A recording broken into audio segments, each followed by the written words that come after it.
And welcome to the Lock-In. Have we got a brilliant show for you tonight? I'm Mike and he's Baz. Say hello, Baz. Hello, Baz. Lovely stuff. So if you've not been with us before, this is me and Baz in our virtual pub where we have a few drinks, we have a chat. This started in lockdown, but we thought let's carry it on because we're having so much fun. What episode are we now? Anyway, sorry, mate. What episode are we now? This is episode 28. Every week, if you are new to us and you want to see the previous ones, head to YouTube. They're all on there. We've only just started going on to audio platforms. There's two episodes, this one and the previous one, that are on the audio platforms. So if you are new to us, this is what we do. We chat over a few beers, and we usually have a guest on who we like to get ordinary people with extraordinary stories to tell, and we have one of those tonight. Indeed. So what we're going to do, the format of what we do here is we're going to play a recording of the podcast. It's 38 minutes long, and then when we come off that, we are going to have a Q&A with Tina herself. So if you think of any questions throughout the playing of the recording, then fire them into the comment section. We'll note them down, or you can just wait until Tina is with us at the end of the recorded video. So sit back, have a couple of drinks, like me and Baz are going to do. This is easy, isn't it, Baz? I love this hard work. We just get to sit back and watch it like everyone else now. So yeah, sit back, enjoy it. There's a countdown to when the Q&A starts, so get your questions through as we go along. But also, yeah, you can wait until the end and fire your questions through, and we will put them to Tina and maybe to Max. But I'm not sure Max will be able to give that good an answer. But you'll find out why later. So he's better than me. This is the bit where it could all go wrong, because this is the technical bit where I need to set the video running. So we just need to say, you watch this one. It's a good one. Yeah, it is an absolute belter. So, yeah, see if you can spot the bit where me and Baz found out new news that made our jaw go. Anyway, so right, this is the technical bit where it could all go wrong, but I'm gonna try and play this video now. Oh, okay, not that. Up there. Turn me and Baz off. Hello and welcome to the Lock-In Podcast. This is our new format. We're recorded. We're out on audio platforms. If you haven't seen us before, get onto YouTube. There's a big back catalogue of episodes before, but this is our new format. And also, we've got our first guest from the USA. We're 27 or 28 episodes in, and we've never had a guest from the USA. How rude. Sorry, USA. Sorry to the USA. I feel privileged. There you go. Our first ever guest on the Lock-In podcast from the USA is Tina. Hello, Tina. Hi, how are you? I'm good. So yeah, there's me, there's Baz, and there's Tina. And also we have a first animal on the podcast. We've never had an animal on before. That's debatable. So if you are listening, if you're listening on the audio platform, or whatever audio platform you listen to, you're not going to appreciate this. But Tina, can you just show us? Max, come here, over here, come here. If you're what? There we go. He's not if you're watching, he's rolling over now. So here, let's put your head up. There we go. There's Max. So we have Tina and Max on today's podcast. Now, for those that don't know who Tina and Max are, if you want to follow them, Tina and Max, Tina_N_Max, I think it is, on TikTok. Yep. Correct, yeah. So Tina has set up a TikTok account, basically showing her life with Max. Max is not just a pet. Max is also he's a service dog or support animal. I think they're also called in different places around the world. And that's because, Tina, you suffer from epilepsy, correct? Yes. Yeah. So, and Max would actually be considered, for epilepsy, he is considered a service dog. So, yeah, like we're saying, you started a TikTok and you've got currently 160,000 followers. But by the time this goes out, it's probably going to be way, way more than that. But yeah, for those of us that don't know, could you walk us through what's Max's role in as a service dog? Well, he actually, it's kind of weird. He was never actually intended to be a service dog. I got Max when he was 8 weeks old, and he was a birthday present for my little girl. And he just really took up to me. He always wanted to be with me and beside me. And when he was about 3 months of age or so, he kind of started seizure alerting on his own. Like, because sometimes I can tell when I'm going to have a seizure, sometimes I can't. And when I would go into one, he would circle around me and like kind of nudge me with his nose and bark or whine and just kind of act like, out of character than what he normally would act. So I kind of thought it was weird. Me and my husband noticed he started doing that. So then from there, I decided to try to maybe get him into some kind of training, because service dogs are very expensive. So it's something I would never be able to afford. So a gentleman that actually trained military police dogs, he reached out to me and donated his time and his experience as far as like the basic training that I would need for Max. So I got like all the basic training down as far as what he would need to know just to make him like, you know, listen to me, you know, as far as that. And then he kind of gave me some pointers on service training, and then everything else I've just done myself. So what his main role is, he will, if I go into a seizure or he senses something, Max, he'll something alert. now. It's not a seizure, but he's just sensed something.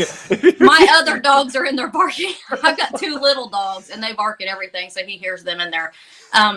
But he will bark to alert my husband or my daughter that I need them to come, because he doesn't usually leave out of the same room that I'm in. It's very rare if he does. He doesn't stay away from me very long, but he'll bark to alert for help if he knows that I'm going to go into one, or even if I sense it and I kind of get to a place and sit down, or, you know, whatever the case is, if my husband or daughter's not around, he'll bark, and then he will, depending on type of seizure, because I have more than one type, he'll get to the positioning that he needs to be in, whether it's getting me down on the ground, he'll get under my head. If I go to convulse, he'll make sure he's underneath so I don't get hurt. If I just kind of, there's different ones where my legs just kind of go out and I fall, I don't lose consciousness, he will lay on top of me across my chest and kind of do like a pressure therapy type thing and lick my face to kind of help me come back to. So it's, and it's weird because he knows the difference. He can tell just by looks on my face. I have really bad migraines. If I put my head a certain way, rub my forehead, or take off my glasses in a certain manner, he is like up and already almost to my lap before I could even, you know, notice something's coming on, because he pays that much attention. So, but he takes his role really seriously too. And he's on it. Like it's crazy to me, because he's not actually certified or fully trained yet. I still got some work to do as far as like out in public to take him with me places, like, you know, to make sure he's 100% trained before I start taking him everywhere. But he is inside the home. He is like on it. It's crazy. So we were talking just before we started recording. You were saying that this is for the people that don't know, that you've got different types of epilepsy and for sort of different stages. Yours is sort of particularly different, isn't it? Yeah, because I have an epilepsy that is not controlled with medication. Like I take medication, but I've been on so many different ones through the years that they don't really work anymore. So I'm basically the same with or without the medication. So they just consider it, they don't really know what caused my seizures, so they just call it epilepsy, but it's not controlled with medication. So I don't have a driver's license. I haven't had a driver's license for like 20 years. I don't have a job because of it, because they took my job. You know, it's kind of, it puts a limit on a lot of stuff. I'm not supposed to be left home alone, and things like that, because they're so unpredictable. I could be fine for a week and not even have one, and then, or even 2 weeks, and then boom, I could have one a couple days in a row, or I could have more than one in one day. You know, it's just they come out of nowhere. And I have really bad migraines, usually about 4 days a week, and it's accompanied, you know, because of the seizures, because of the damage that I've got. And about in 2018, and this is also on my TikTok, but I don't know if you're familiar with this. In 2018, I had a really, really bad seizure, and my husband found me in the hallway. And after a seizure, a lot of people probably don't know, but after a seizure, you're extremely tired. Like I could sleep like a whole entire day. If I was able, and I'm really sore and I'm just kind of out of it, kind of confused. Well, he found me in our hallway, and this is when Max was only a tiny puppy. So it was before he started, you know, being able to help me or anything. I evidently must have got out of bed and went into the bathroom, and I fell in the hallway. And so he took me to the living room and sat me down in the recliner, and I was asleep. When I woke up, I don't remember any of that, but when I woke up, I don't have any memory of the first 40 years of my life. It did something to my memory. So I still haven't regained those memories back. I remember bits and pieces of stuff. When I woke up, I didn't know who he was. I didn't know where I was at. It was so scary. It was horrible. I remember everything from that day till now, and the past stuff before that. I remember, like, I've got flashes of bits and pieces back here and there, not a whole lot. It's mainly living through pictures and what everyone has told me, and kind of, you know, being told the stuff. My doctor told me that they could come back in bits and pieces. I could go to sleep and wake up the next day and remember everything, or I may never remember any of it. It's just, you know, you can't, with types of different amnesia and brain injuries and stuff, you really don't know. And there, you know, there's nothing they can do for that. Right. But So it was kind of relearning everyone and everything about myself. I didn't even know what I looked like. I had to look in the mirror to see if what I looked like matched my pictures. It was the first few months, and even up until, I mean, even now I struggle with it. Sometimes I have days where it really bothers me, but the first, like, even 6 months was horrible. It was so horrible. And that's where Max really came in to be a big comfort when I started training with him and doing stuff like that. It's just, it's been a roller coaster. Clearly. I found it. I was going to say, I can't imagine what that's like. Obviously, I can't imagine. Yeah. Like that's a ridiculous thing to say. But so, have you effectively had to begin a new relationship with your husband and your children, and just kind of everything again, because I didn't remember any of that. Like, I didn't. That's remember a completely getting married. different story. Wow. Yes. I my oldest daughter just turned 24, and my youngest is 12, and I didn't remember anything about their childhoods. I got a granddaughter that's 4. You know, it's I've had to just pretty much be told everything all over again. It's been tough, and it's kind of weird. Like, I don't know, because like when I see certain people and I talk to certain people, it's like I feel like in here I don't, like, I know I don't know you, you know, by looking, but it's like I felt like I knew, you know what I mean? And he's like, well, your heart, the only way I can explain it is your heart don't forget, even though your mind might remember. And I was like, well, I mean, that's a good way to look at it, because it was like I knew I felt connection with certain people, even though I didn't remember in my mind, you know. So, but yeah, it's that's a whole different story in a nutshell. But that's something that a bad seizure caused. So I mean, it can do so much trauma to your life. That's going to make your school reunion very interesting. I introduced this earlier with ordinary people with extraordinary stories to tell. We had no idea your story was that extraordinary. Yeah, a lot of people didn't know about that except people that were closest to me, and you know, and I did put that on my TikTok, but unless you go back and actually look on one of my TikToks, you probably wouldn't see that on there. I did actually put that out there a while back on TikTok, on one of my TikToks, but without all the detail of what I've explained to you, it's kind of, you know. There's a term in our country called gobsmacked, and I think both of us right now are a little bit like, okay. You're both in your faces like, wait a minute. This is definitely the least Baz and I have talked on a podcast. We're just sitting going, what? Oh my God, that's amazing and interesting and harrowing and all of those things all rolled into one. Every time I tell it to anybody, they just kind of look at me with the look on their face like, you're kidding, right? And I'm like, no, I mean, no. And I've seen people like out in stores and this and that, and like I didn't go anywhere for a long time. I wouldn't go out in public where I live, because we live in a really small town. Everybody knows everybody, and I was just like terrified, because people would come up to me and talk to me, and they want to hug you and they want to do this, and I'm like, to me it's like hugging strangers, you know, and different things, and so I really wouldn't go out that much. And then I would go and see people, and they'd be like, you remember me? And I'm like, you know, I really don't. Yeah, you do. You know, I'm thinking, no, I really don't. You know, it's just, it would kind of got really overwhelming there for a while, and then my doctor's like, don't push yourself too hard, because you can set yourself back. Every little progress you make, you could actually set yourself back, because you're trying too hard. Because I was every day looking at pictures, you know, trying to get as many stories as I could. And I actually made myself worse after about the first year. I kind of had a little bit of a setback, but you know, I'm doing better now as far as everything with that.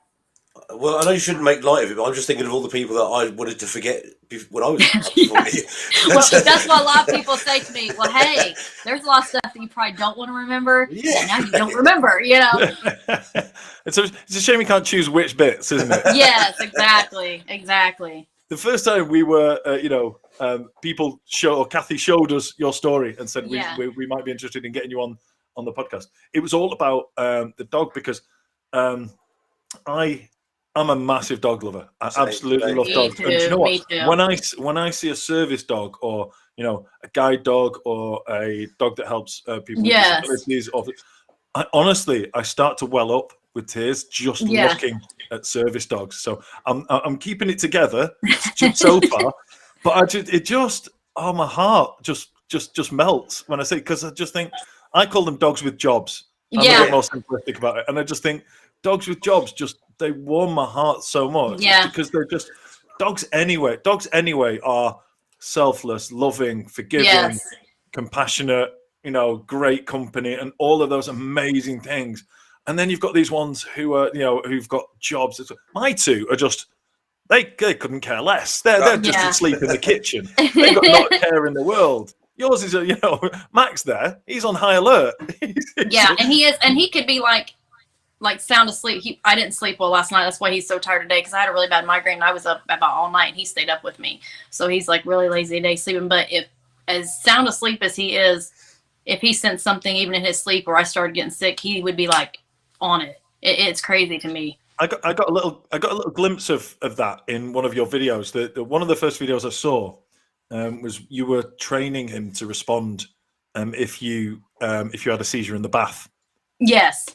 Oh, I just love the thing I love about that video is he's completely, and it goes to what you were just saying there. He's completely looking in the opposite direction, and you slip down maybe barely. Yes, you slip down an inch, and he's watching one way, and all of a sudden he doesn't do anything other than just turns and glares at you, as if to go, is something happening here? No, he doesn't bark, he doesn't respond anything other than, right, you've got my attention now. Yes, and he's just purely focused on you, and then you slip down a lot further.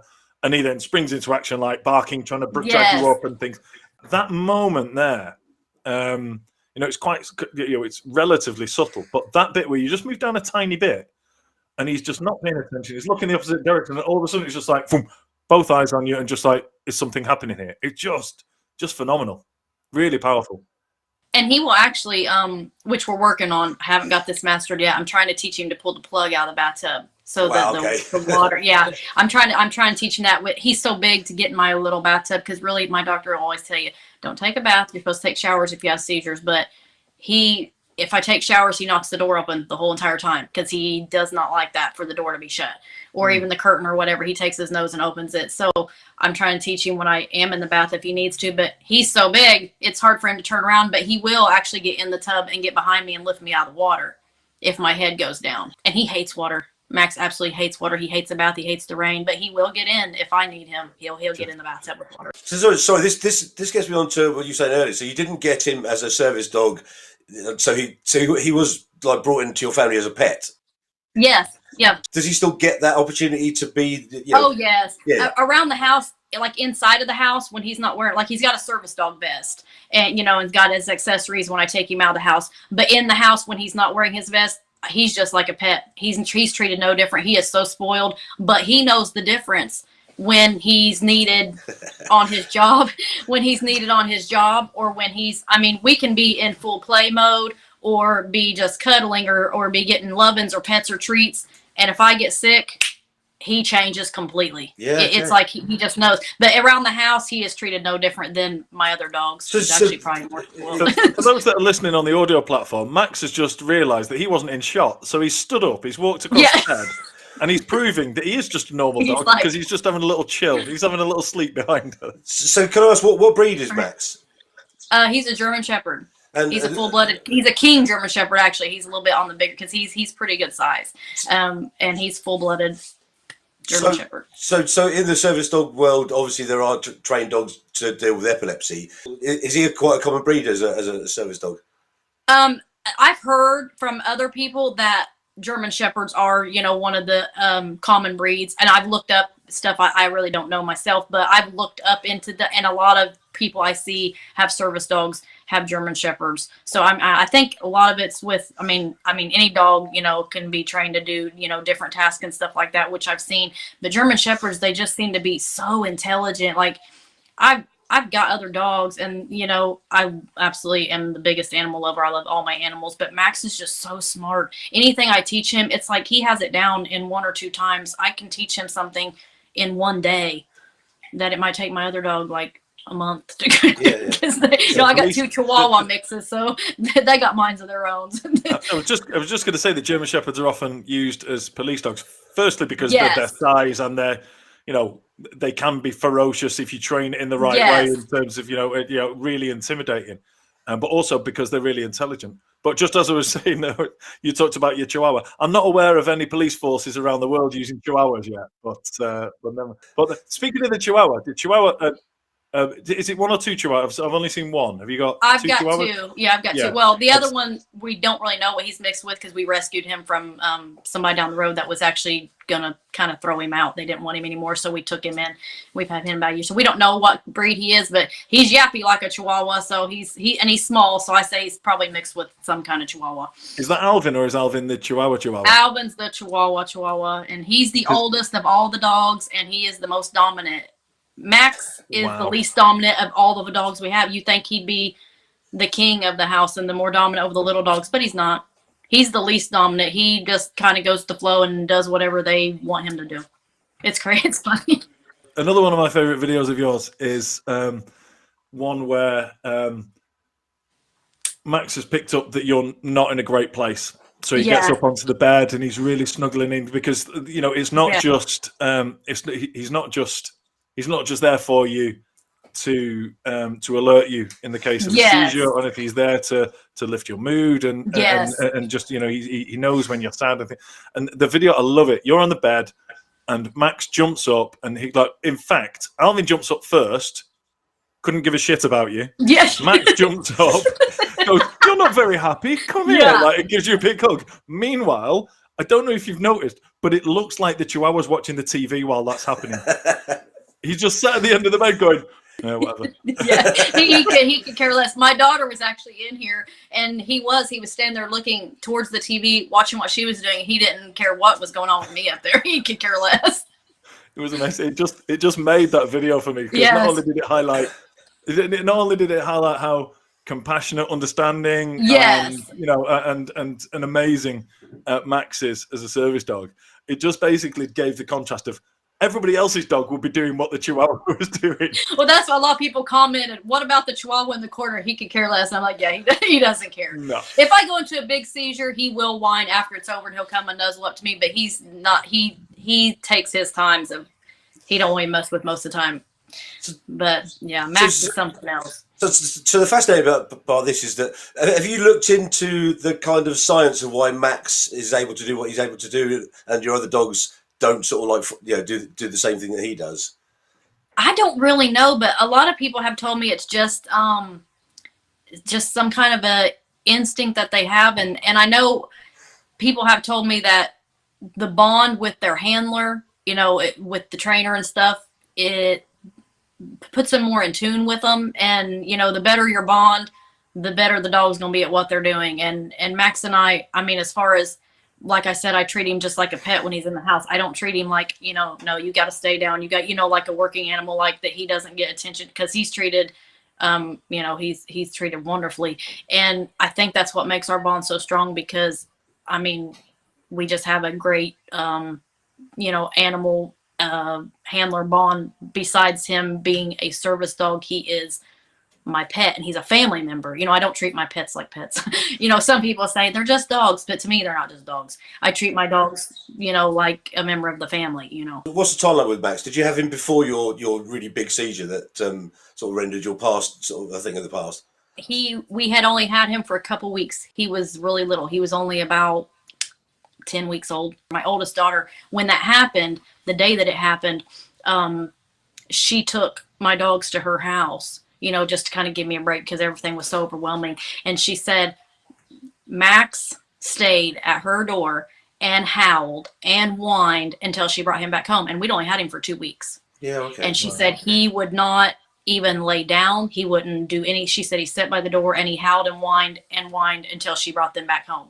He's just been very, very attached to me ever since we got him. My daughter always jokes and says, he was supposed to be my dog. And, you know, I don't have a dog now, you know, because it was intentionally meant for her for her birthday. It was her choice. Do you want a puppy or a bicycle? Of course, who's going to pick a bicycle, you know? And thank God she didn't choose the bicycle because the service bicycle wouldn't be very good. Yes, I was reluctant to get a big dog in the house because I've got small dogs, but you know, it was the best decision I ever made. That's got to be right up there for understatements of the decade. It was like, yeah, it was quite a good decision to get this one. Yes, it was. Being a big dog like he is, yes, there's a benefit there because obviously he's similar height to you when he's on his hind legs, and you know he can get up and kind of, you know, help you down to the floor rather than just kind of wait for you to drop and get underneath. Yes, and like I mean, like with a smaller dog, there'd be no way they could get underneath me and do that. I'd probably crush them. But like a lot of people was putting on my video, can the dog breathe? Is the dog in any danger? Max is in no danger. When he's trained, I have trained him how to get under me. I mean, I taught him how to do that. I don't know how other people teach theirs, or they might do it in different ways. But I just thought like, okay, what do I want him to know? What is a problem that I kind of have when I go into one, so that we can be protected and he won't get hurt and I won't get hurt. So I have kind of trained him what to do. And when he gets underneath me to get me down, he gets underneath me to where all that's really on him is my arms, until he gets me down to the floor and he gets under my head. He will.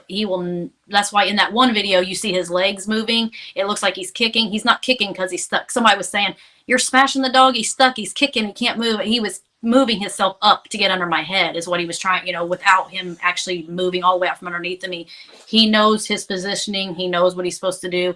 And he can actually, with me like that dead weight, get underneath of me and move me across the floor if he wanted to, so he's not in any danger at all. I would never do anything that would put him in any danger. If anything, he's protecting me, and he knows it, and he 100% knows that he's doing his job. I don't know about Mike. I've since hearing about, like, obviously your condition worsened 3 years ago. I've got a million questions, but what I really want to know is that, like, so presumably you wouldn't know whether you were sort of social. Do you have a sort of social life where you go out and with friends and things like that? No, I really don't, and I didn't a whole lot before. I don't guess my husband said we really didn't, just because I didn't really like to. I don't guess, just because it makes it hard with with the disorder I have, but now, even since then, not very hardly. And then presumably if you go anyway, Max is with you all the time, I assume. In public, I don't take him everywhere right now in public, since he's not all the way trained. But in public, I'm never alone. My husband's always with me, and my husband kind of can tell. He knows the cues even just by looking at my face. I guess I get a different look on my eyes and even my face. My daughter can even pick up on it if I'm not feeling well, sometimes even before I do. But I don't take Max everywhere since he's not fully trained yet, because I want to make sure he's 100%. Because, I mean, it makes it hard sometimes when people take animals that aren't service animals into stores, when they're really, they get vests for them and stuff, and they take them in just because they don't want to leave them home. And then it makes it hard for real service animals, because you might go in and then they're barking at your dog, and then it might cause your dog to miss an alert. And with Max is only 2, so he is still young, so I want him to be fully trained on all aspects before he goes everywhere like that. What's the process on that? And you said, like, I should imagine. Well, certainly in the UK, if you were looking for a service dog or an assistance dog or whatever they're called in different countries around the world, there's a process you go through. You apply for one, and they get. I mean, it's obviously different in the States because there isn't a private healthcare. But you usually hear that if you qualify, they'll get you a dog, and all the training will be included. And so obviously you said that. Max, let's have it right. Max is a born service dog. He just happened to be in your house when you needed a service dog, fortuitously. But yeah, so what's the process now of completing his training, and then is there like a test or a form of ticking a box, and then he becomes an official graduated service dog? Yes, like they do that here too, where you can apply for them and stuff like that. But I don't think like if I did it, my insurance stuff wouldn't cover. I have to come out of pocket, and they're very expensive. But if you can get them that way. But if you have a dog like lucky enough like me that I can train Max myself, you can be a owner trained service dog, but you still are supposed to, I mean, I know everybody probably doesn't do it because a lot of people don't get their papers, but you would take the big certification test by like a professional qualified trainer that would administer the test to go through any obstacles, distraction training, different things like that they would make sure that he passes on everything, and then he would get a certification. I mean, it's not actually even a law that he would have to have. Like I make sure his vest says service dog in training. Right now it doesn't, I make sure it's even got the in training. So if I take him anywhere, but he's allowed to go in any facility as long as he has his vest on, even with him just being in training. But I just choose to try to be a little bit more responsible about it my own self, because I want him to be fully trained, so we don't get into any situations that we don't want to be in, you know. With him being such a big dog too, people are scared of him. I take him places and he doesn't bark or anything, but people, yes. I had one gentleman that wouldn't even walk past us in the store because he acted like he was, and I was like, he's not, I said, he won't move. He was sitting beside me and we weren't even moving and he wouldn't even come through the door of the store. And I said, he's not going to bother you. He won't even, you can pass us. He's not even going to bother you. And he acted like he was scared to death even, you know. And if Max's bark sounds vicious, which he doesn't bark, you know, I have his vest on, but even outside, you know, our neighborhood and stuff, his bark sounds like he'd be so vicious, but he's not got a mean bone in his body. Let's talk about TikTok because clearly that's a place Baz and I are both very familiar with. And also we were talking before we came on air about the about how your account has really kind of blown up. Like I say, you're at 160,000 followers. This is probably only going to be 3 weeks or so before this goes. This podcast goes public. And I suspect you'll be a lot higher than 160,000 because it seems to be really blowing up at the moment. Could you kind of talk us through how that's happened? Well, I had about 7,000 followers when I posted the video of Max catching a seizure that was actually on accident. And what I was actually doing, I was going to set up with just a small video. I go through when I'm not really doing any big training for the day because I don't big train every day. You know, we try to do something small each day unless I'm really not feeling well, but I'll do something small as small as maybe just even going through his basics like sit, stay, you know, just to keep his mind sharp because you always want to just practice anything. So I was actually going to do a treat training video. That's where I just bring a few of his treats in with me and I make him go through his basics. I tell him to sit, stay, lay down, speak, different things like that. And then I put his treats on the floor and I make him stay to get it, you know, just kind of a listening to me activity is kind of what that is. And I was going to just do a small one of those. So I had set my timer for my TikTok. I set it and I set it for the timer and I put it up where I usually set it for my kitchen. So I knew I had plenty of time.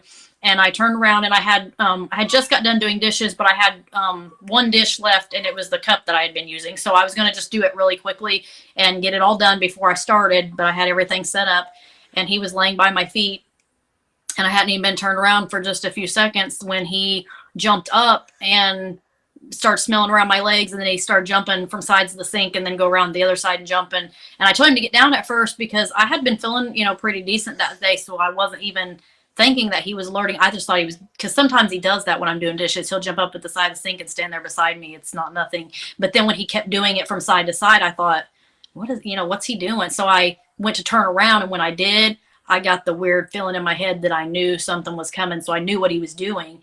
And you kind of get like a brain fog and it kind of gets fuzzy. It's, you know, different things happen and it kind of, your body doesn't want to cooperate. I was trying to get to a place where I could get down faster, but your body and your mind kind of don't want to cooperate together when that's happening because it goes so fast. And so then he got himself underneath me. Well, I tried to fall and I was going to try to catch my fall with my arm because I didn't want to land solely on Max. And he got underneath of me and got me down to the floor, and then he got underneath my head, and I actually cropped the back part of the video off because I actually went into a pretty severe seizure, and my husband and my daughter came in because they heard, well, you know, Max was also barking from the floor, and so they came in and I cropped that part out because it was a little bit more graphic than what I wanted to show on TikTok. So then I wasn't going to post that video, and my daughter's like, you should post that anyway because that's kind of information and kind of, you know, for people that may go through that, you know, kind of helping video. And I was like, I don't know if I want to post that. You know, that's kind of, people probably won't want to see that. Well, she talked me into it. So I posted it. And about 10 minutes after I posted it, I was going to take it back off because I thought, I'm just going to take that off. I don't know if I want that to be out there. And when I went to take it back off, it already had like 40,000 views, like in 10 minutes. And I was like, what in the world? And then I started getting all these follows. And then by like the next morning or sometime the next day, it already had over 1 million views, and I was getting all these, and that's where it came from. And now it's up to like 14 point something million views, and I've got like 100, you know, and it stemmed from that video, but now everybody's going back and watching my other videos that they maybe wouldn't have seen if it wouldn't have been for that one, you know. And I've got a lot of messages from people with epilepsy and people that are, you know, in the process of trying to get service dogs, or even people that's training their dogs, you know, wanting tips. And, you know, I'm not a dog trainer by any means. I just do what I do, you know, but I would help anybody any way I can, but I'm not any kind of licensed trainer, you know, and I tell everybody that I just kind of wing it myself. And, you know, it works for Max and I and I think it's because of Max. It's not anything to say with my training, but we do work really hard. I mean, you know, we keep up on it, and we're really in tune together, and we work really hard on his training. It's not easy. You know, it's not something you can be like, oh, you know, there it is and it's done. That's not the case. I mean, we've been working on this for like a year, and you know, they say it takes about 2 years to train a service dog, and you know, we've been at it for about a year. And like I said, I don't do big training every day, but a big part of it is because Max is just so intuitive, and he's just very smart, and he picks up, and I just think he's got the natural instinct, and it just makes it easy. This is the thing about TikTok that both Mike and I talk about quite often, is the fact that it's brought so many people together. But you've probably formed your own community of people that, so clearly with this sort of virality of your video, and it sounds quite a visceral thing. You must have people who literally are like not only fascinated by it, but also have sort of experienced the same kind of thing that you go through. Maybe not on the same level, but obviously that's what I'm saying about this community, where people now are tuning into you to be educated by the things that you're doing, and also to get advice from you, and also just to give you their advice, I suppose. Exactly, because there has even been people, I mean, people are like, I'm so intrigued by your videos. I've thought about posting with my own dog, you know, or this or that, and I have this sort of epilepsy. What happens before you go into your seizures? You know, this happened to me. Have you ever experienced this? Or, you know, questions about medication. I've talked back and forth with so many people that I would have never, you know, got the opportunity to even meet or even talk to. And it helps me as well, you know, just not, you know, and just having people that know what you're experiencing and kind of going through the same things you do. Because even though you have people around you, and, you know, I've got a tremendous support team with, you know, my husband and my kids and my family, but when you actually talk to someone else that has experienced what you're experiencing, it just kind of helps you, as far as, you know, you have mental days where it's just exhausting, you know, just everything's exhausting, and it's just really helpful to talk to people that actually have experienced or kind of know what you're going through. Well, we are now part of your community, and I'm thankful for that. Really enjoyed your story. I particularly enjoyed basically being hit in the face with a massive part of your story that I didn't know about. Yeah, I didn't know, because I knew you said you looked at some of my TikToks, and he said he hadn't looked at any, so I'm thinking I knew he didn't know, and I wasn't sure how in depth you went, so I'm thinking, okay, when I tell this, they're probably either they are going to be really shocked. Well, I knew he would be really shocked, but that's a big part of my story, and a lot of people don't know. I told it in one of my lives, and I broke down crying, so I'm really proud of myself for even getting through it, because, you know, I can get emotional with it still sometimes, but it's a big part of my story, because it was a really big impact, you know, of something that seizures can cause to people, you know, that people don't realize. And I actually had a girl on one of my videos that said that happened to me. You know, I've never encountered anyone else that happened to. You know, it makes you feel like, you know, am I the only one that, you know? And she said, this happened to me. And she said, I lost, you know, not quite as many years as I did, but she said, I completely, you know, and she messaged me, and we had a big chat about it. And it kind of, you know, it was empowering for both of us, you know, to talk to somebody that kind of went through something similar. And so, you know, it just, you never know who your story might touch, or that they could touch you, you know, by getting in touch with you. So I hope this doesn't embarrass you, but I think you're an amazing lady, and thank you. Your story is incredible, and obviously you finding Max is just, you know, I'm literally like, my mind's blown about how, you know, how you've done this. So yeah, I appreciate it. It's been fascinating. It's been uplifting. Thank you so much for coming on. I appreciate you guys having me. Thank you for having me. Thank you. Massive thank you to your daughter for not getting a bike as well. Yeah. Yeah. But, she always laughs, because I always tell that it was supposed to be my daughter's.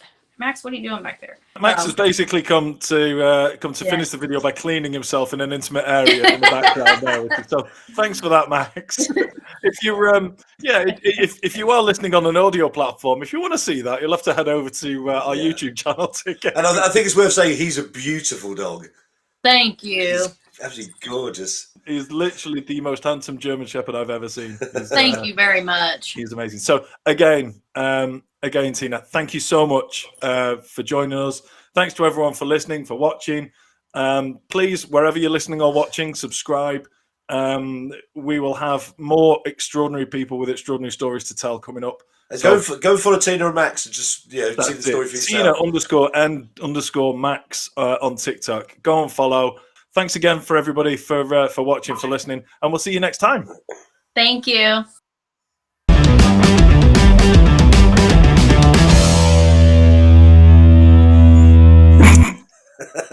I don't know what I'm doing. I need to pay a professional to do that shit for me. I like the up and down. That was amazing. It's actually more amazing watching it back. That was incredible, and we've had loads of questions coming through throughout. So why don't we bring on the amazing Tina to come and chat to us? So here she is. Hello, Tina. How are you? Hi. Hello again. Hi. I'm not going to lie. What people at home don't know is that I can see when you arrive backstage, and there was a countdown.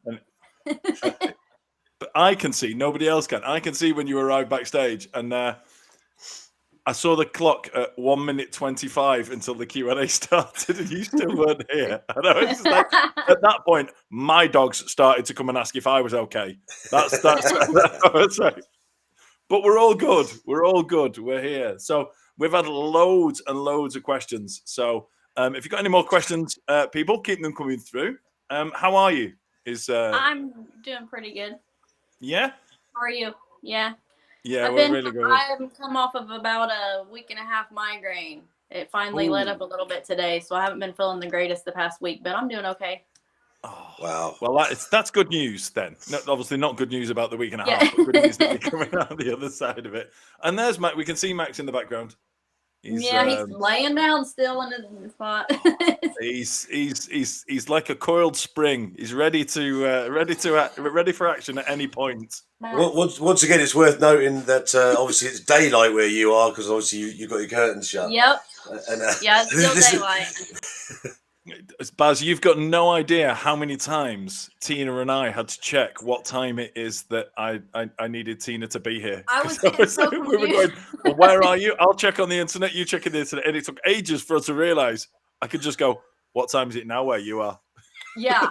that was a much quicker way I kept of doing putting it in my Google, and it kept telling me different stuff, and I'm thinking, I don't want to miss it. I don't want to, and then he's like, well, it's this time here. What time is it there? And okay. The thing is, here you've got GMT, which is what we're on now, but you've also got BST, which is British Summertime, and we've only just changed back from British Summertime. So that's why between the recording and now, the time difference has changed. Well, that's why our time changed too. Like probably like a month or so ago, maybe our time changed also. Yeah. So it went forward. I can't believe it took us so long to figure out that I just said, what time is it where you are? It was the much, much more straightforward way of doing it. Anyway, look, let's get straight into the question. Look, we've got loads of really nice comments. Ace interview. Hi, Tina. Great interview. Hello, Tina and Max. Tina's lovely and Max is super cute. I just have a quick question. Sorry. We've got a Marlene Rish in the comments, and she says... Oh, that's my daughter. So is this your daughter who... She's my mom. This isn't the daughter that exchanged the bike for the dog, though, is it? No, that's my older daughter. She lives at home. She's 24. The daughter that exchanged the bicycle is actually sitting over here. Well, over here. Whatever side. She's still wishing that Max was a bicycle, or is she? Well, everybody else in the world is glad that the present of a bicycle turned out to be a present of Max, because I think it's an amazing story, and it's one of those things that I'm not a huge believer in fate, but I'm a believer in things happen for a reason. Some people might call that yes, fate. I think so too.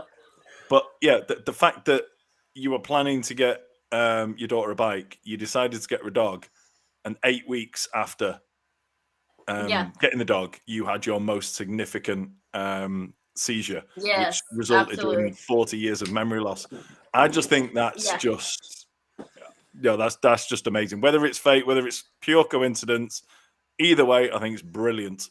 Yeah, well, it's like my husband. He had always wanted a German Shepherd. My husband, his name's Chopper. Everybody calls him Chopper. That's not his real name, but he had always wanted a German Shepherd. I christened this child Chopper. He got that name from biting when he was little. So his name's actually John, but he actually always wanted a German Shepherd, and he had actually told her, do you want, the dog or the bicycle? And then, of course, she's going to pick the dog. And then me and my daughter Hayden, which is the one that didn't get the dog after all, and my daughter Marlene actually went and picked him out. Chopper's cousin and her husband actually had bred German Shepherds, and they were going to, sell one to us for her birthday. And that's how we end up even getting in touch with, and he wasn't the first one we looked at. The one my daughter actually wanted kept hiding under chairs and stuff like that. Max kept following me and stuff like that. So we ended up getting him. He wasn't actually the one that she was trying to get. That's amazing. Hey, look, if you'd have picked a different German Shepherd out of that litter, it might have cared as much as your Chihuahuas do. Exactly. When like the one she was kind of trying to pick go, your Chihuahuas just kind of go, oh, is she doing it again? Oh, for God's sake. Yeah. The one she was trying to pick was running from her. It was hiding under chairs and everything like that. And my other daughter was like, we probably don't want that one because it's hiding. And thank God you didn't, because as soon as you started to show signs that you were having a seizure, that one would have gone, oh my God, what's happening? I'm off. It'd have just run away. Yeah. Anyway, we got some brilliant questions. Listen, if you don't want to answer any of these questions at any point, clearly just tell us. We won't love you any less than we all do. So the first question that came through was from Kathy Stewart, and we have to thank again Kathy, because Kathy was the one who introduced you to us. Yeah. So without Kathy, you wouldn't have been here. So thank you so much, Kathy. But Kathy's question is, did you find it hard to love your husband again? So we're talking about this, the memory loss of the 40 years. And I guess it's kind of difficult to know. Obviously, you won't know what your relationship was like before that. But the question is, did you find it hard? The question is about that. So the going from knowing that you love somebody to not knowing that you love somebody, how do you go about? Yeah, it was different. Which I guess, like, we've been together since I was 16. So right out of high school, we've been together since I was 16 years old. We got married when I was 19. To be fair, you could have met about 2 years before your massive seizure. He might just be saying, "Oh, it's really." He might have just told you this really romantic story. I'd be like, "Oh, we've been together since we were 16." But it's kind of like what my doctor had said. It was kind of like just a connection again anyway. Of course, he helped me tremendously, like I said, like learning the stuff over and getting to know stuff over. And he was very patient about, helping me, with all the stuff that I needed to kind of get through on my own. Because like I said, I know it was extremely difficult on him and, as well as my kids and, all my family members and stuff like that. So I can't imagine being on the other side of it, just being in a house with somebody that doesn't remember who you are and you're trying to, rehash all these years, worth of stuff. So it was really like, he really helped me a lot and he was really patient on everything. And it kind of just, it's kind of like what my doctor had said, because it's like your heart and your head have different feelings and emotions, you know what I mean? So it just kind of, it was still there. Yeah, it was just relearning everything, Did he tell you that you always put the bins out though? Huh? Did he tell you that you always put the bins out like you used to? Or is this still his job? Yeah. There's all these things that you do that you've never let me do all of these years. Yeah. You've got to do all these really shitty jobs around the house. You always insisted, and you said it made you feel better every time. You said just sit up and watch TV. That's what you used to say all the time. Actually, he does most of the cooking and stuff like that for me, honestly. Oh, brilliant.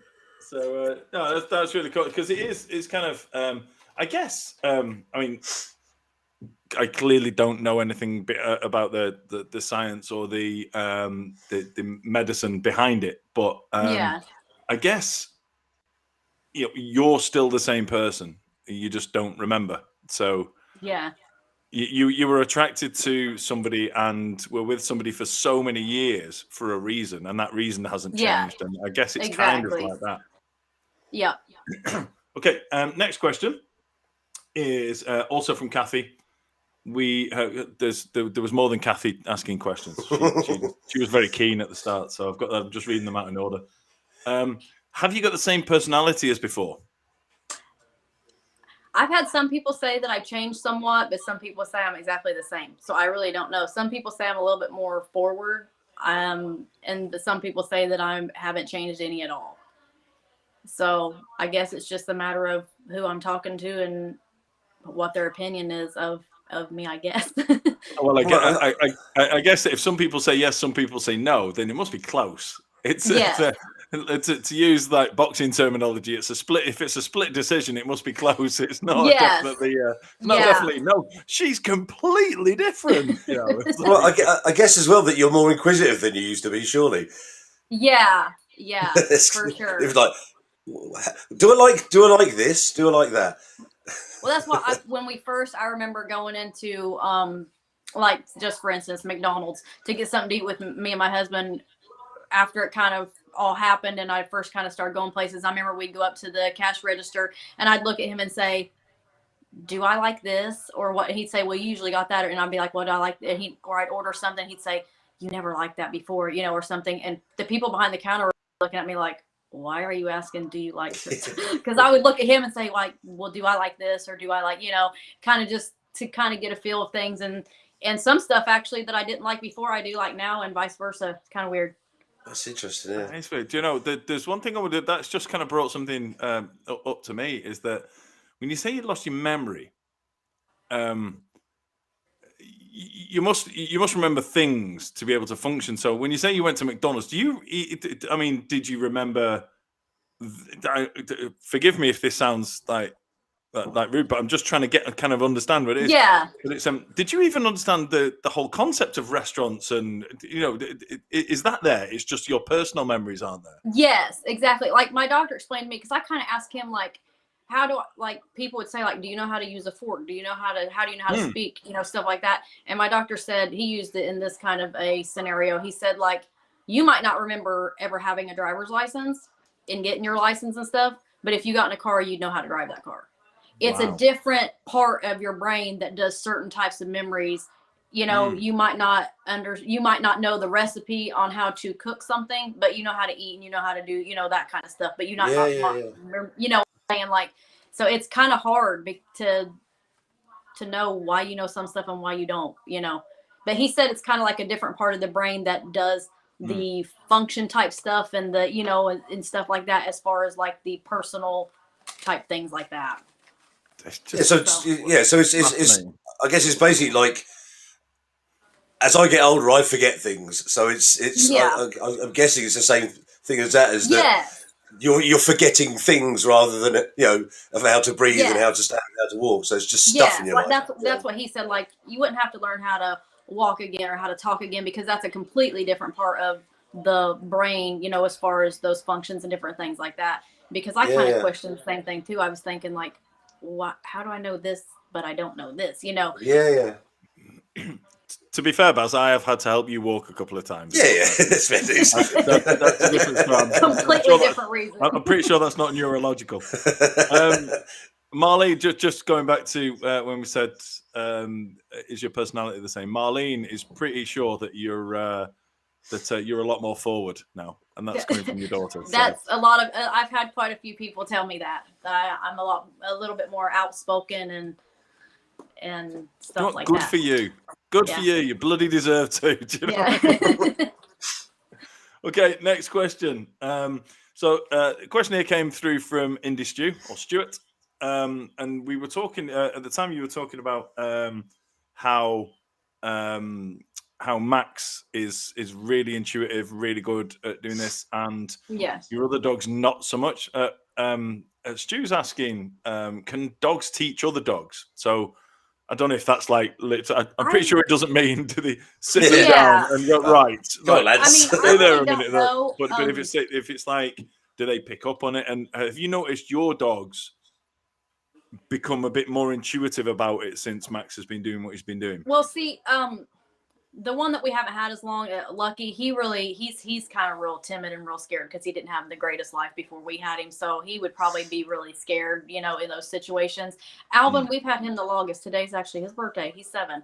And yeah, and he doesn't run from me. He will try to come up to me and stuff too, but he kind of gets more like territorial and don't want people to get around me. So we kind of had to learn to make him get back so that Max could do his job, or to, because he's very attached to me too. He's always, been my dog too. And he's, as far as that, but he does it in a different sense, not as far as the alerting or, trying to help. But when he know I would go into something like that, he would want to come up to me too, but he would be more like a territorial. I think he thought I was getting hurt, in that case. And, but as far as that, I don't really know if they would pick up on any other stuff from the other dogs. I mean, they probably could.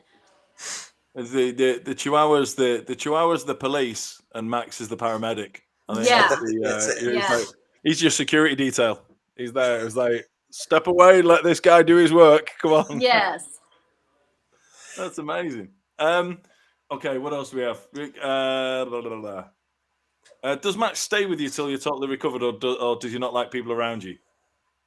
No, he'll let people around me. He's not got any kind of aggression or anything like that. And he'll let, like usually when my husband is tending to me and my daughter, a lot of times if they need him to move, they'll move him to where he needs to be. They'll tell him get up and, go to my side and, put him where they want him to be, or he'll get up and go. But he stays, still around me, but he lets them do what they're supposed to do when it's their time to intervene, depending on the type of seizure, and stuff. Because some, like I said, can get pretty violent. And my husband, I mean, it can get really violent as far as he protects my head too and protects my arm, because you can't really hold on to someone that's doing that because you can break bones real easy. You can do, and he just tries to keep me safe from me getting hurt. And so in that kind of case, if it's really violent, Max will move out of the way, still stay close by to where my husband can get to me to tend to me what he needs to do, till it's over. When we were on the podcast, I think I asked a question about, obviously Max is a working dog. He's with you all the time, and it's quite a serious role, which he probably isn't aware of. But does he ever have days where he is more like a bit more disobedient, where he's just like more like, dogs do this, don't they? They just have days or occasions where they just run around and don't do what they're told. I'm guessing he there's doesn't. A lot of times he does. Yeah, there'll be times even when we're doing training or something, and I'll be like, "Why are you not listening?" He's just like a kid that he's like, just kind of in his own little world. Or even, I mean, there's even been cases where maybe I've had a seizure where he didn't stay as long as he was supposed to, or didn't really pick up as because he is only 2. They are dogs; they're not robots. They are dogs. The other dogs might get his attention, and he might take off running, following them. So it's still, even though he's not all the way trained, and we're still working on it. Every day is a training session, you know what I mean? And like, I consider it, every seizure is still a training set, because he can miss a cue just as well as I can miss it. Anything can happen. But I mean, there's days, even getting him to go outside to the bathroom. Max, come on. Are you listening? Hello. Just, it's kind of like, I mean, he's a dog. He's still a dog, Yeah. So yeah, he does have his times, and I'm thinking, why are you listening to me? One thing that's, it's quite interesting that Kathy's asking is it? Do you know if it is it a chemical change, or when you see that dogs alert to things like this, is it kind of, I don't know, like pheromones or hormones or something that are triggered by the onset of what's about to happen? That's what I have actually or been is it told. or is it physical movements and things? Well, they say that dogs can pick up on your scent, like when the scent of your body changes when you go to have a seizure, something like the chemicals in your body change. And they say dogs can pick up on that, which now Max, so, of course he picks up on that. And I think that's why he kind of smelled around me at very first in the video. But then Max also can pick up on body language changes and facial expression changes. Like, he's kind of got to where he knows if my face looks a certain way, or I slump a certain, do a certain thing with my body, he kind of picks up on that too. But I have been told that they do sense a change, in the scent that your body gives off. So is that how you train him? Because obviously you can't emit a scent on command. So when you're training him, do you do you work on kind of The visual. mimicking like Yep. facial expressions and the body movements, and Yes. is that how you do it? Yep, that's exactly how I do it, because like I said, if Max wouldn't have never kind of started alerting on his own, I probably would have never even thought to try to train him, because since he started doing that on his own, I kind of thought, well, he's kind of got the natural instinct. And then a friend of mine that reached back out to me on Facebook that I had knew since high school that I just didn't remember, she, reached out to me and we start talking again and getting reacquainted and stuff like that. And she was like, my cousin trained military police dogs for like 28 years. And she was like, maybe I can get you in touch with him. Maybe he could help you with Max if there was any way, because I was like, I could never afford to train a service dog. It's so expensive.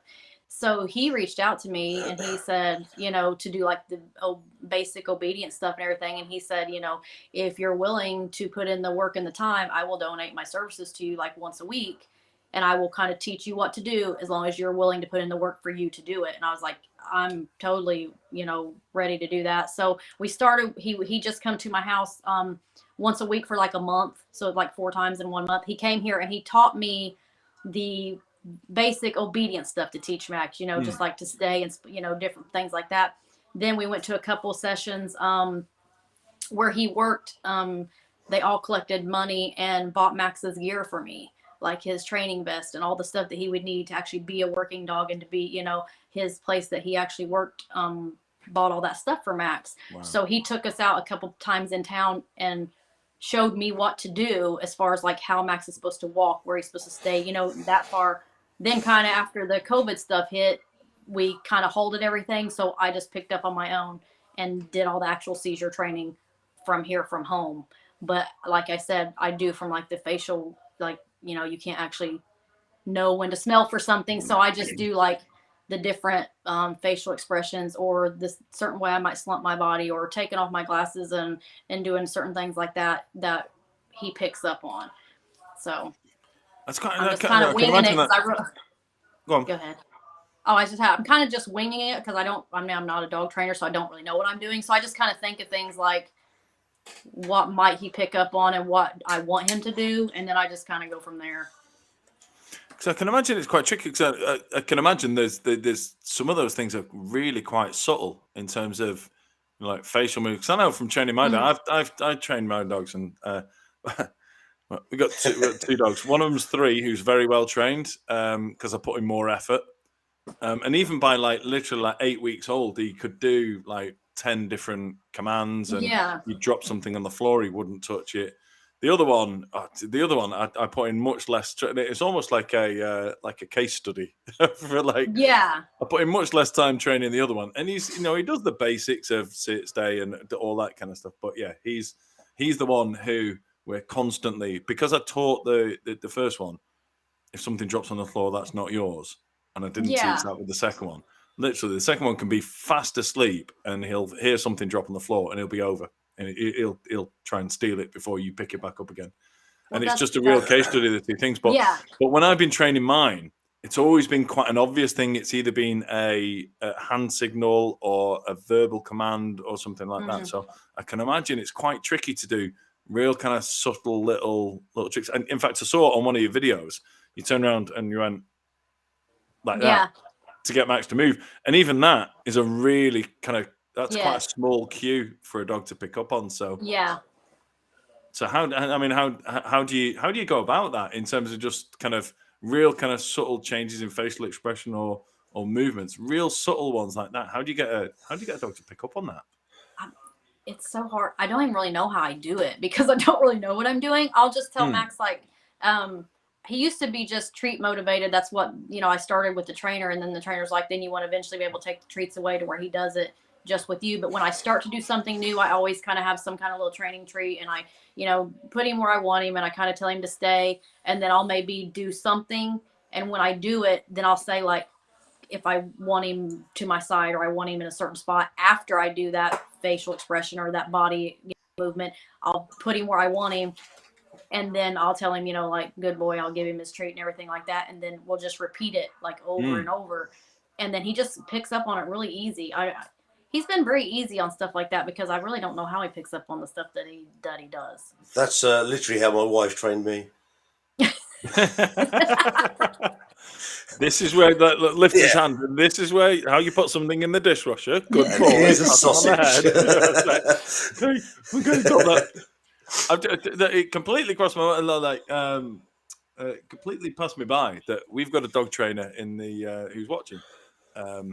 Gillian, she watches all of our podcasts.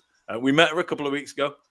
But yeah, she was said that I think this reading between the lines, she's bollocking me for not being as strict with my second dog training. Because she said only compliance is a major factor in obtaining results in training. So it's basically it's your fault, and I know it is. But I mean, look, he does the important things. His recall's really good and things like that. But Yeah. Melvin, the first one, can do loads of really cool tricks like play dead, like roller, spin round, do all these really cool things. Larry's got about 4. He specialises in stealing knickers and socks. I did not teach him. I'll tell you that. I did not teach him that. So I've got. So in the working dog world, sheepdogs are probably at the high end of the working dog world in this country, along with gun dogs. They generally are quite valuable because they breed on. So basically, their offspring could generally be almost as good as as they are, or certainly have the capacity. I'm kind of thinking, is there any thought that like Max could then go on to breed other service dogs? Well, Max is actually fixed because to have a service dog, you were supposed to have them fixed. Okay, right. I guess. And I guess that is probably because that's one of the first things they told me. If I wanted to, make him a service dog, I needed to get him altered. And I'm thinking that's probably maybe so if you take him out and there's a female, somewhere that he doesn't try to, or if there's other males, maybe they don't have a tendency to try to maybe fight. So I assume that's the reason. Yeah, sure. But so Max can't have puppies. No, we can't see his face now, but I bet his face. So we did have a I don't know if it was a question or a suggestion, but when you were talking about teaching Max to pull the plug out of the bath. Yes, that's not mastered at all yet, but that's what is on my list. Someone was saying that. Did you how have you done that? Is it like by attaching a rope to the plug chain or something? Well, like that's what that's we easy have. for him to get hold of. Yeah, the plug we have has a thing attached to it, and I'm trying to, which it's not went over yet at all. He hasn't got the hang of this yet. But like I said, our bathtub is just so little. He has so much trouble maneuvering around our bathtub. I think is where the problem's going to come in.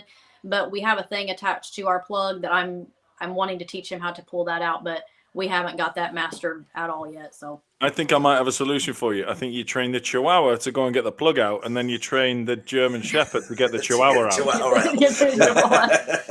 think it's got to be a team thing. Yeah. I don't think it's a one dog job. That's surprisingly good logic in that. Yeah. It's almost like I'm thinking in chain reactions, isn't it? Yeah. Okay, what else have we got? Adam's saying, obviously, the majority of the people who are watching this are in the UK or Ireland, as I am. And Adam's asked, do they get the dogs through a charity or do you have to pay for training? I suspect, knowing that you get fuck all for free in America, I suspect I know the answer to this one.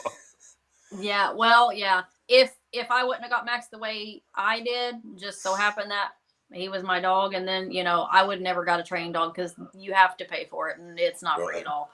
And it doesn't. Insurance doesn't cover it, and they're very, very expensive. So I mean, unless you had someone that raised money, for you to help you get one, that would be the only way that What kind of costs are we talking about? Can you say?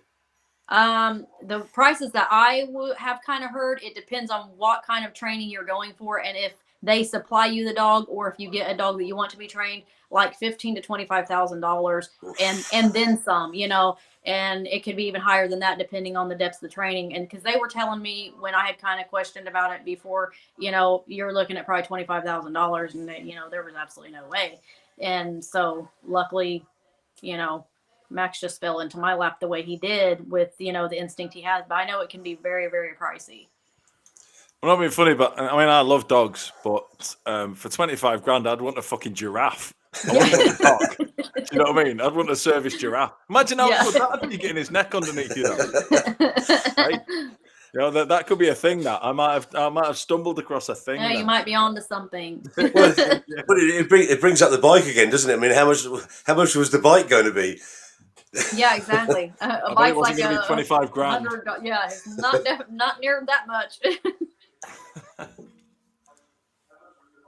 think that's us for questions. So cool. Yeah. I'm just trying to read some more now. Yes. My wife is saying that she needs to teach our daughter to pull the plug out of the of the bath. So that's something that needs to happen first. Apparently, Rob Appleton said that there are service horses in the UK. Oh wow! Is that the little ones, like the little Shetland ponies? Like little ponies or something? Yeah, that must be. That must be. But honestly, you're still. I'm so blessed that Kathy introduced us to you, because me too. Because it really it's opened our eyes to a lot of stuff that's going on, and you know, I think you're amazing. Thank you. And honestly, I think for everything that you've been through, to have kind of the attitude and the personality and everything that you do have, I think it's amazing. I think I'm a big fan of Max as well, obviously. Oh, thank you. He is so lazy. Okay, so I just tell everybody, you know, like, I could be mad and I could be bitter and I could be, you know, all those things, but it's not going to help the situation. So, you know, I just kind of deal with each day the best I can and just go with it.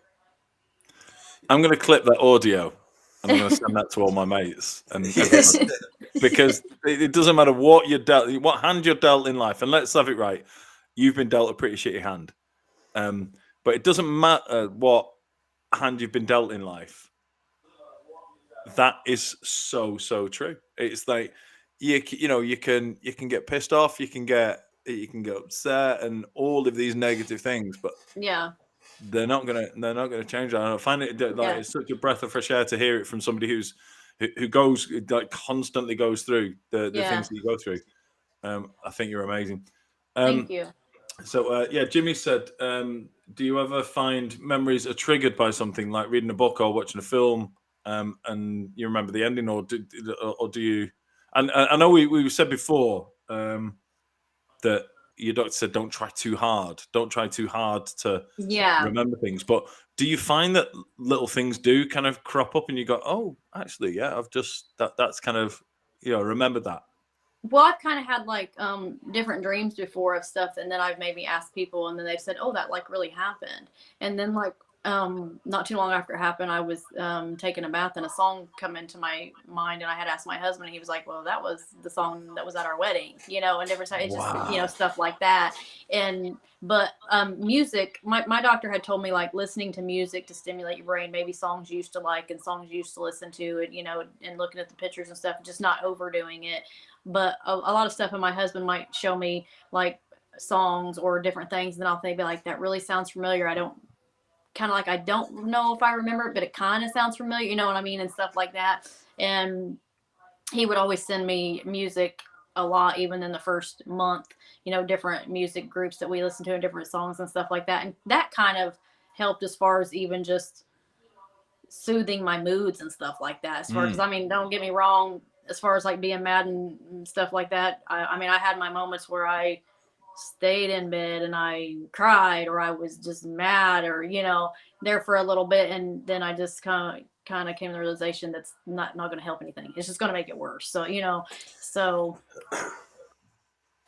I guess obviously with your condition, everything's really unpredictable, but there's also, I guess there's a possibility, because your brain's such a sort of sensitive organ, that is there a possibility, have you ever thought that you could have another big seizure and your memories could come back, or then you can have another big seizure and lose the memories that you gained since your last one, and then you get set back again? So it's a really, it's one of those sort of conundrums. You kind of like, the possibilities are endless, aren't they, really? Yes, because my doctors told me that they could come back all of a sudden, but it's always now, since that damage is there and stuff, any seizure I have, that could happen again. So there's always that fear. Now I'm scared, to have seizure. Well, I mean, it's scary anyways, but then you probably never think of something like that happening, you know, No, and then no. when it does, now you're kind of terrified, even if they do, every time you come to, because you're confused anyways. Even after a seizure, you can be confused for a few minutes up to even, you know, an hour, you know, or just whatever.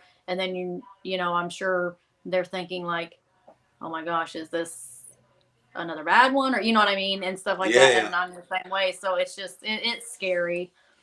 But like I said, you can't live being scared of it because it's here and it's not going anywhere. So I just kind of do the best I can. Yeah, that's a statement we should all sort of learn to take on board, really. See, I started this. I thought Max was my hero, but he's not. I hope he's not listening. Yeah, he's asleep. You are not Max. Oh, thank you. But also to be fair, Chopper as well, because I can imagine from from his perspective, I keep saying I can't imagine. Of course, I can't imagine what he's been through and how it is from a husband's point of view. I can't imagine how that plays out, but I think you find it's probably similar to when you see people who their partner later in life suffers from Alzheimer's. It's kind of becomes but with you, it's kind of. I don't know. Look, this could be incredibly offensive. This is just how my mind is working at the moment. And just think, but it's kind of like he's got a second chance with you, whereas with Alzheimer's, it's a degenerative thing that goes on. Whereas now at least he's got from now onwards. Yes, and it's kind of well, and it's like I had always told them, like, I couldn't imagine. I mean, as far as weird as it was for me and as odd as it was for me, it was heartbreaking for me. Thinking what they were going through too, because just like the look on their faces, you know, it was so sad.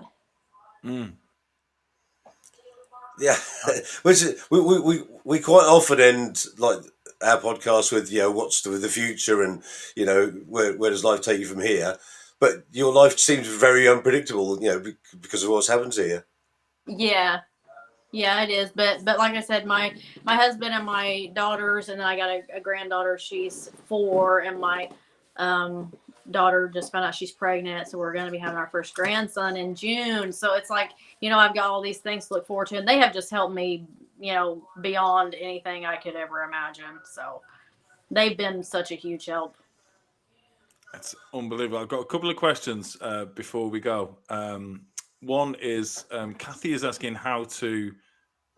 She's saying, "Do you have a GoFundMe?" Which is, I don't know if that's a thing in the States, but it's like a way of people are asking basically, can they contribute to Max's training? And I know you've got a Cash App and things like that, but I'm not sure. I don't have.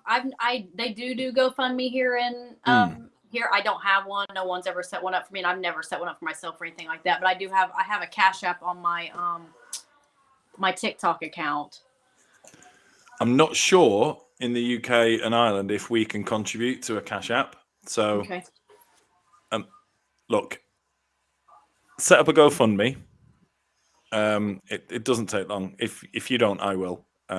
Because you I know can do it because I don't know what I'm doing. Okay, well, I'll set up a GoFundMe on your behalf, just so that the people who are watching here in the UK can contribute. Because I know there's a lot of people want to contribute to Max. I know you have very nice. You do have an Amazon wish list. Yes, a couple of my TikTok people that follow me asked for a wish list for Max to send stuff for him as far as like treats and like training gear, you know, different things like that. So I set one up and put it on my thing. So there is one of those on my TikTok account. I did look at that, but it seems like I don't know if is it a US thing that the delivery costs are just huge. I mean, you've got stuff on there that's like something costs $6 and it's $18 to deliver. You have to have what it is here, like it's on Amazon, and you have to have Amazon Prime, which you have to pay for like $12.99 a month, and then you get all your delivery for free. If you don't get the Amazon Prime, you want to only get stuff that's on Amazon Prime, because if not, it's outrageous. You can't. It's more than the stuff's cost. Wow. I couldn't believe that, and we have the same here. That I mean, I have Amazon Prime, so I don't pay for delivery of things. But if you're buying a £20 item here, the delivery will be about $3. But Yes. the things I was looking on yours, it was like it's like, you know, something that's $10 would be $20 to deliver. Yeah. Some of the stuff that I had that I have actually taken off when they took off the free delivery was more than the item. I like have something for $3 or $4 and the delivery is like $18. I'm thinking, what? Well, what I'll do is I'll set up a little GoFundMe, just so that myself and Baz and everybody who's been watching this can contribute, and we'll send it over to you, and we'll help. Oh, thank you. We'll help Max. We'll help Max get in a way that doesn't cost the ludicrous. Yeah. At least you could buy something big that doesn't cost that much to be delivered. But we'll make that happen. That's so nice. The other thing, just the second thing before we go is, Kathy was asking about how about writing a book to remind yourself if it does happen again. Have you thought about writing a book about your experience and everything? Because even if it doesn't happen again, then that's a great story. It feels like quite a cathartic or therapeutic thing to do. I've got journals that I've been keeping since it happened, and I write things down and stuff like that. But my husband has actually said ever since it happened that he was going to write a book about it. He has kept saying that. And I said, because I'm not really that good at it because I just forget stuff and everything, but I've got my journals. But he kept saying he was going to write a book, like from his perspective and what it's all about. And I kept telling him, go ahead and write one if you, I do keep journals. Yeah, I do keep journals, and I've got like video logs, of different things like that. And whenever I meet someone or I encounter someone that maybe from my past before, I'll write down their name. I write down stuff like that. And I try to keep everything in a log. So if it happens again, then I've got everything in my own handwriting and in my own, words and stuff like that. So I kind of try to keep a log of everything like that. I was going to say that like with Chopper and Marley and Hayden, that they must sort of be on high alert all the time when they're around you anyway, mustn't they? Yeah. They're very attentive and very protective and stuff like that. Like my last biggest seizure that I had, for instance, was Chopper's uncle passed away on October 31st. And that we had a funeral a couple of weeks later, and it was a very stressful situation. And I had a very bad seizure at that funeral service. And, he got me to the back as far as we could away from people. And it was a pretty bad one. And, but as far as that, he's got to where he's very attentive. So he kind of knows when something's going on. My final question is, because I keep getting asked by Kathy Stewart in increasingly more capital letters, is Chopper the type of person? Is he the same? Does he have the same confidence levels you have? Basically, I'm saying, would he come and talk to us? Oh, would he talk to you? Yeah, would he? Could we have an interview with both of you so we can get kind of? Oh yeah. Absolutely. That would be amazing. Well, we've just booked another guest for the podcast because I don't want him here without you. Yeah. But I think it would be amazing because we've heard your story and I'm inspired by everything you've said. I think you're an incredible person. I think you're a great role model for people, irrespective of your condition and Max and. But I think it'd be great to have you on again with the two of you, so we can ask questions of kind of from John. I'm going to call him John. I can't call him John. Yeah. from John's point of view.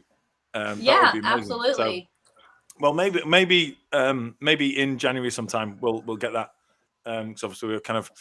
It's nearly bloody Christmas. I've got my Christmas lights up on the outside of the house. It's getting close now.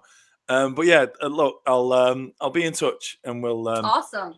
We'll get the two of you back on because I think that would be fascinating. To follow it up, we'll do a part 2, and we'll get kind of John's side of things. Yes. Anyway, right. I was going to say just before Mike wraps up, I just wanted to reiterate what Mike said. We came on with the idea of talking to you about what was life like with the service dog, and then obviously you dropped the bombshell. And I know that I know the whole sort of theme of this has changed from primarily about Max, but a lot to your condition. But it's just that's fine. it's really hard to comprehend. So I've been able to ask you about Yeah. things such life changing as your entire memory being obliterated. It's been fascinating, and the way you deal with it is by just sort of like getting on with it has been amazing. So thank you very much. It's great meeting you. You're welcome. I appreciate you guys having me. No, look, it's the pleasure is all ours. It just like Baz said, we wanted you to come and talk about your service dog because I'm such a sucker for service dogs, and I love your TikTok. But it's become so much more. Feel like we've got to know you better. Yes. I'm sorry, I forgot your daughter's name. What's Hayden. your daughter's name there? There she is. That was Hayden. That's Hayden. That's Hayden. Hayden, thank you so much. Come in. Thank you so much for not getting a bike, Hayden. Thank you. You're welcome. Although we have had a few people in here asking, did you get the bike in the end? Actually, she has one now. About a couple months ago, my mama and papa bought me one. Oh, there you go. It's okay. It's okay, everybody. Stand down. Everyone's getting aggressive, saying that this girl needs a bike. So that's she all has good. one. She actually just got a new one this summer, so she's good. Perfect.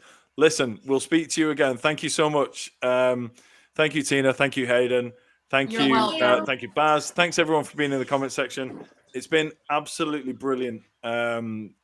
Kathy's just dropped in with a comment that I could not. I couldn't put it any better myself. You're an inspirational woman. Thank you so much for being here. Really, really, truly, you've. I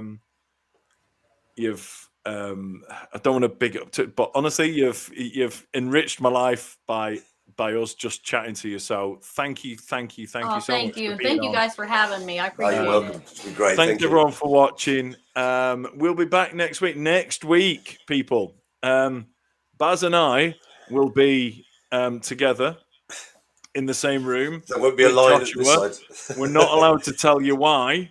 Because remember that TV show that we weren't allowed to tell you about? We're not allowed to tell you about it again this time. But what we're going to do next week is we're going to do a rerun of the Manchester podcast, and we're going to follow it up with me, Baz, and Joshua live in a hotel room somewhere in the UK. Oh, here he is. He just woke up. Oh, Max. Hello. Say hi. He's so beautiful. So thanks so much. Thanks for doing that as well. Thank you. Thanks, everybody. We'll see you again next time.